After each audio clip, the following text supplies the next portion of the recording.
What's up y'all, the greenhouse is now out. So starting off with actually getting the greenhouse, you have to be garden level 7 at least. You need to talk to Sam, and she's gonna ask you for some enchanted oak and some other farming essentials. Then she's gonna ask for a blueprint, which you'll get from the carpenter visitor when he visits you. And then pretty much go into the desk and then your garden plots. Once you click on a plot to modify it, you'll see at the bottom left is a button that says convert to greenhouse, and you pretty much click that and it changes it to the greenhouse. Now in the actual greenhouse, it's going to start off looking a little different. These blocks won't be here, but these are all dirt blocks. Sam is going to essentially run you through a quick quest on how to actually grow things. She's going to probably give you a carrot or something. So for watering is actually a little different now. You need to have a hydro can, which is purchased from the desk for some copper. And essentially, you fill it with water just by right-clicking over here, and then you just right-click a crop and it waters it. So the new growing system is pretty simple. You pretty much just hold the ground, plant, and then you just right-click to water. You can do this from pretty far away too, and then you can kind of see that water bar go up. So all of the farming tools have also gotten a rework, and you can see now that they require XP to level up. They do hit certain caps, which can be upgraded by upgrading the tiers of the tools. And at a certain point, they'll say you need to overclock from level 40 and above. These overclocks are obtained rarely from Jacob's events, and you just combine it in an anvil. Note that upgrading these levels actually just upgrades the fortune for the actual thing you're farming.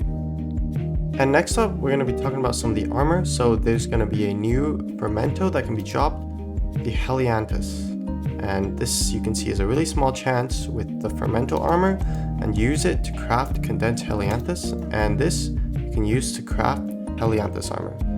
And it's pretty much just an upgrade to Fermento in every aspect. You can see that its tiered bonus is all the previous ones. You might be wondering, well, what about Rancher Boots? Well, you don't need that anymore. With the introduction of Sundial, which is from Sunflower 7 collection, you can craft it like this. You are now able to permanently change your speed for each crop just over at the desk. If you go here, you can see you can set the speed cap for each of these, which is really nice because that means you don't have to be setting your speed to whatever or looking up speed values. All you have to do is simply just start farming and it's all done for you. And of course, with the new crops, there are new collections. We have the Wild Rose, which is same as Wildflower. I think Bachelor's Rose is also really nice because then you don't have to wait. Say I want Jerry to visit my island. There is someone I have on mind for no particular reason. Yeah! Yay! Okay, so cactus wasn't working, so...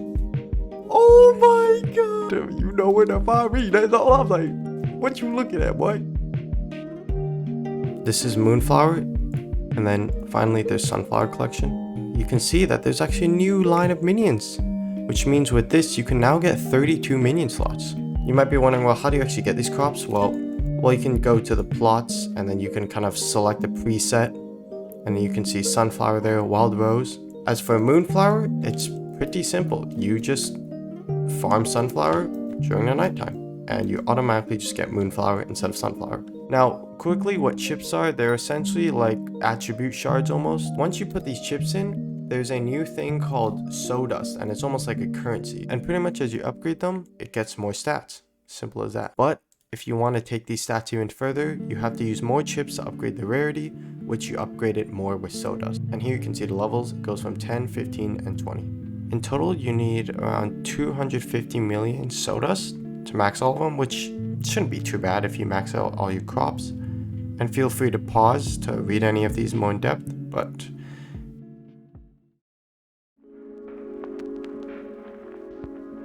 Alright, so let's talk about mutations.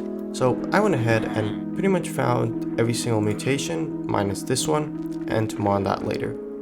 But these mutations pretty much have effects, each of them listed here. So real quick, I'm just going to go through every single mutation, how to get it.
For the last one, the Godseed, you just need a 3x3 and you need to have 12 different crops around it, and it has to grow on farmland. There's actually another hidden one though. This one is called the Jerryflower, and it's pretty complicated. I'm gonna be real with you, I don't know how anyone found this out, but thanks to this nice thread that people posted, of course people found it out.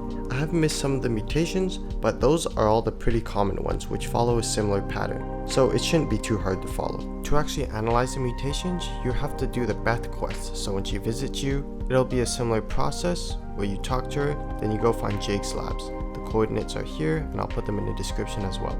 I won't spoil the story for you, but afterwards you can talk to Jake, and you can actually add him as an Avaphone contact to access the mutation analyzer from afar. Then essentially you just have to line it up. Note that they can be diagonal too, even from the starting ones.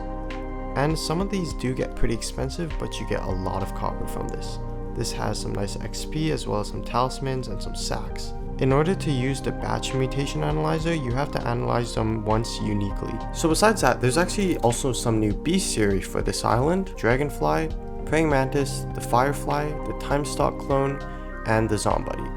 The Zombud comes from the mutation that you might have seen. Timestalk clone is from the Timestalk. This one maxed out at 100, and these three are pretty much new pests. If we head over to Pamela, we can actually see what they actually drop. So the Praying Mantis can drop, you know, your typical items, as well as the Mantid Claw, which is a little reforged stone. The Dragonfly can drop a chip, which is pretty nice. Also pest hunting chip, I guess. And the Firefly can drop a fire in a bottle. This one is pretty cool because you can upgrade the mousetrap, and I wonder what it actually does because I don't have it.